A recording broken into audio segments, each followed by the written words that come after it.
നമസ്കാരം, ന്യൂസ് ടൈമിലേക്ക് സ്വാഗതം. ആദ്യം നോക്കാം തലക്കെട്ടുകൾ.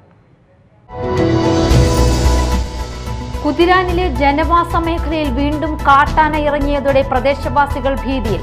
കഴിഞ്ഞ രാത്രി 1 മണിയോടെയാണ് കാട്ടാന ജനവാസ മേഖലയിൽ എത്തിയത്. കൊടുങ്ങല്ലൂർ ചന്തപ്പുര ബൈപ്പാസിൽ ബൈക്ക് അപകടത്തിൽ പരിക്കേറ്റ് ചികിത്സയിലായിരുന്ന യുവാവ് മരിച്ചു. മേത്തല കുന്നംകുളം വാലിപ്പറമ്പിൽ ശങ്കരനാരായണന്റെ മകൻ സനീഷാണ് മരിച്ചത്. അന്നമനട കല്ലൂർ ഇടശ്ശേരി റോഡ് ടൈൽ വിരിക്കുന്ന നിർമ്മാണവുമായി ബന്ധപ്പെട്ട് നടന്ന ക്രമക്കേടുകൾ വിജിലൻസ് അന്വേഷിക്കണമെന്ന ആവശ്യം. പ്രദേശവാസികൾ പലതവണ അധികാരികൾക്ക് പരാതി നൽകിയിട്ടും നടപടി ഉണ്ടായിട്ടില്ലെന്നും ആരോപണം. വാർത്തകൾ വിശദമായി. കുതിരാനിലെ ജനവാസ മേഖലയിൽ വീണ്ടും കാട്ടാന ഇറങ്ങിയതോടെ പ്രദേശവാസികൾ ഭീതിയിലായി. കഴിഞ്ഞ രാത്രി 1 മണിയോടെയാണ് കാട്ടാന ജനവാസ മേഖലയിൽ എത്തിയത്. 3 മണിക്കൂറിലധികം നേരം ആന ജനവാസ മേഖലയിൽ തമ്പടിച്ചു. ആന ഇരുമ്പുപാലം വരെ എത്തിയ ശേഷം തിരിച്ചുപോയി. തുടർച്ചയായി കാട്ടാനകൾ ജനവാസ മേഖലയിലേക്ക് ഇറങ്ങുന്നത് പ്രദേശത്ത് പരിഭ്രാന്തി സൃഷ്ടിച്ചിരിക്കുകയാണ്. കഴിഞ്ഞ ദിവസം രാത്രി 1 മണിയോടെയാണ് കാട്ടാന കുതിരാനിലെ ജനവാസ മേഖലയിൽ എത്തിയത്. 3 മണിക്കൂറോളം ഇവിടെ നിലയുറപ്പിച്ച ആന ഇരുമ്പുപാലത്തിൽ എത്തിയ ശേഷം കാട്ടിലേക്ക് മടങ്ങിപ്പോവുകയായിരുന്നു. ഈ സംഭവത്തോടെ പ്രദേശവാസികൾ കടുത്ത ഭീതിയിലാണ്. വനമേഖലയോട് ചേർന്നുള്ള ജനവാസ കേന്ദ്രങ്ങളിൽ കാട്ടാനകളുടെ സാന്നിധ്യം വർദ്ധിക്കുന്നത് സമീപകാലത്ത് വലിയ പ്രശ്നമായി മാറിയിട്ടുണ്ട്. കൃഷി നശിപ്പിക്കുന്നതും ആളുകളെ ആക്രമിക്കുന്നതുമായ സംഭവങ്ങൾ പതിവായതോടെ ജനങ്ങൾ ആശങ്കയിലാണ്. വനംവകുപ്പിന്റെ ഭാഗത്തു നിന്ന് കൂടുതൽ ഫലപ്രദമായ നടപടികൾ ഉണ്ടാകണമെന്ന് പ്രദേശവാസികൾ ആവശ്യപ്പെടുന്നു. Media time, Thrissur. ദേശീയപാതയിൽ കൊടുങ്ങല്ലൂർ ചന്തപ്പുര ബൈപ്പാസിൽ ബൈക്കുകൾ കൂട്ടിയിടിച്ച് യുവാവ് മരിച്ചു. കൊടുങ്ങല്ലൂർ മേത്തല കുന്നംകുളം ഗുരുദേവ ട്രസ്റ്റിന് സമീപം വാലിപ്പറമ്പിൽ ശങ്കരനാരായണന്റെ മകൻ സനീഷാണ് മരിച്ചത്. കഴിഞ്ഞ ദിവസം രാവിലെ ബൈപ്പാസിലെ CI ജംഗ്ഷനിൽ വെച്ചായിരുന്നു അപകടം. ഗുരുതരമായി പരിക്കേറ്റ സനീഷിനെ തൃശൂർ മെഡിക്കൽ കോളേജ് ആശുപത്രിയിൽ എത്തിച്ചുവെങ്കിലും വൈകുന്നേരത്തോടെ മരിക്കുകയായിരുന്നു. ബൈക്ക് യാത്രികരായ ഉണ്ണികൃഷ്ണൻ, ആകാശ്, ശരണ്യ എന്നിവർക്കും പരിക്കേറ്റിട്ടുണ്ട്. വെള്ളാങ്കല്ലൂർ ഗ്രാമപഞ്ചായത്ത് UDF സ്ഥാനാർത്ഥികളെ പ്രഖ്യാപിച്ചു. പഞ്ചായത്തിലെ 23 സീറ്റിൽ 20 സീറ്റിലേക്കാണ് സ്ഥാനാർത്ഥികളെ പ്രഖ്യാപിച്ചത്. Ward 2 Manju Anil, ward 3 Biju Paul, ward 4 Shamsu Veluthery, ward 5 Sulekha Munir, ward 6 Mallika Anandan, ward 7 Saleem Arakkal, ward 8 Ramesh Madathinkal, ward 9 Geetha Sudhakaran, ward 10 KV Mini, ward 12 AA Musammil, ward 13 Sulekha Abdullakutty, ward 16 Mahesh, ward 17 Rajeevan, ward 18 Abdul Khader, ward 19 Rani Sunny, ward 20 Aseera, ward 21 Manikandan, ward 22 Sheema Vijayan, ward 23 Sheeja Johnson എന്നിങ്ങനെയാണ് സ്ഥാനാർത്ഥികൾ മത്സരിക്കാൻ ഒരുങ്ങുന്നത്. PN വിനയചന്ദ്രനെ CPIM Pullut local committee സെക്രട്ടറിയായി തിരഞ്ഞെടുത്തു. നിലവിലെ സെക്രട്ടറി PN രാമദാസ് നഗരസഭാ തിരഞ്ഞെടുപ്പിൽ സ്ഥാനാർത്ഥിയായതിനെ തുടർന്നാണ് പുതിയ തിരഞ്ഞെടുപ്പ്. കൊടുങ്ങല്ലൂർ നഗരസഭയിൽ KKTM വാർഡിലെ കൗൺസിലറാണ്.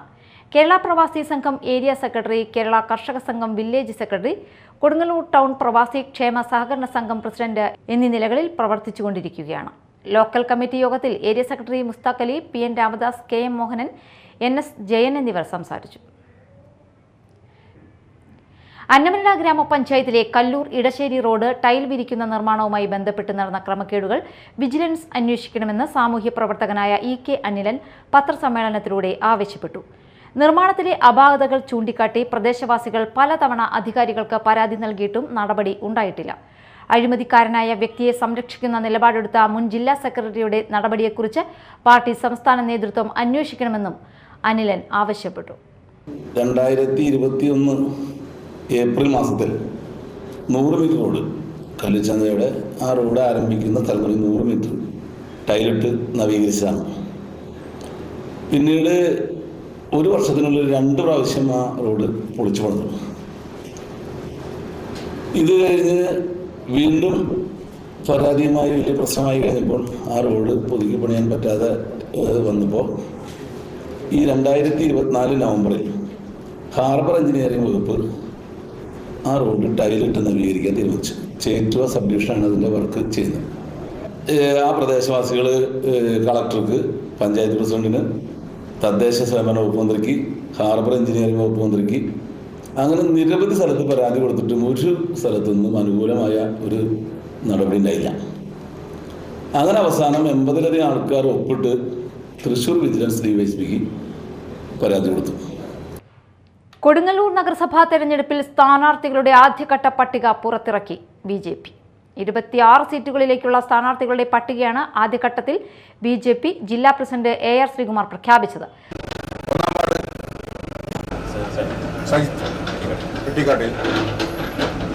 രണ്ടാം വാർഡ് രശ്മി ബാബു, മൂന്നാം വാർഡ് ലളിത ചമ്മംകുളത്ത്, അഞ്ചാം വാർഡ് ദീപീഷ്, ഏഴാം വാർഡ് വിനീത ടിങ്കു,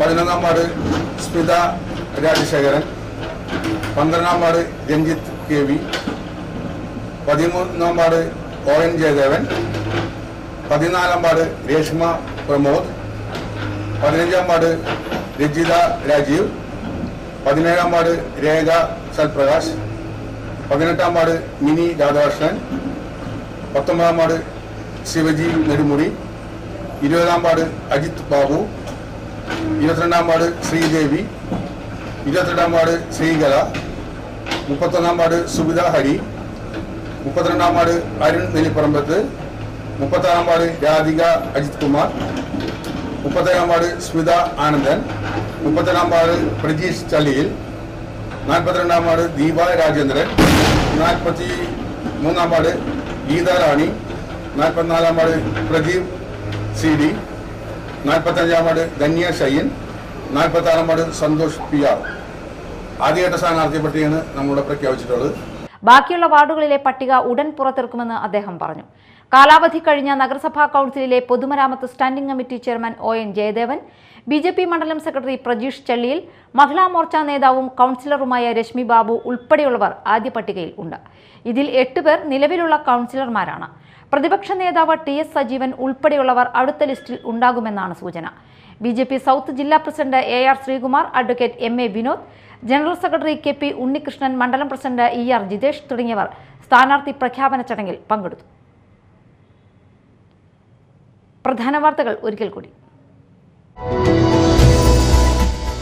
കുതിരാനിലെ ജനവാസ മേഖലയിൽ വീണ്ടും കാട്ടാന ഇറങ്ങിയതോടെ പ്രദേശവാസികൾ ഭീതിയിൽ. കഴിഞ്ഞ രാത്രി 1 മണിയോടെയാണ് കാട്ടാന ജനവാസ മേഖലയിൽ എത്തിയത്. കൊടുങ്ങല്ലൂർ ചന്തപ്പുര ബൈപ്പാസിൽ ബൈക്ക് അപകടത്തിൽ പരിക്കേറ്റ് ചികിത്സയിലായിരുന്ന യുവാവ് മരിച്ചു. മേത്തല കുന്നംകുളം വാലിപ്പറമ്പിൽ ശങ്കരനാരായണന്റെ മകൻ സനീഷാണ് മരിച്ചത്. അന്നമനട കല്ലൂർ ഇടശ്ശേരി റോഡ് ടൈൽ വിരിക്കുന്ന നിർമ്മാണവുമായി ബന്ധപ്പെട്ട് നടന്ന ക്രമക്കേടുകൾ വിജിലൻസ് അന്വേഷിക്കണമെന്ന ആവശ്യം. പ്രദേശവാസികൾ പലതവണ അധികാരികൾക്ക് പരാതി നൽകിയിട്ടും നടപടി ഉണ്ടായിട്ടില്ലെന്നും ആരോപണം.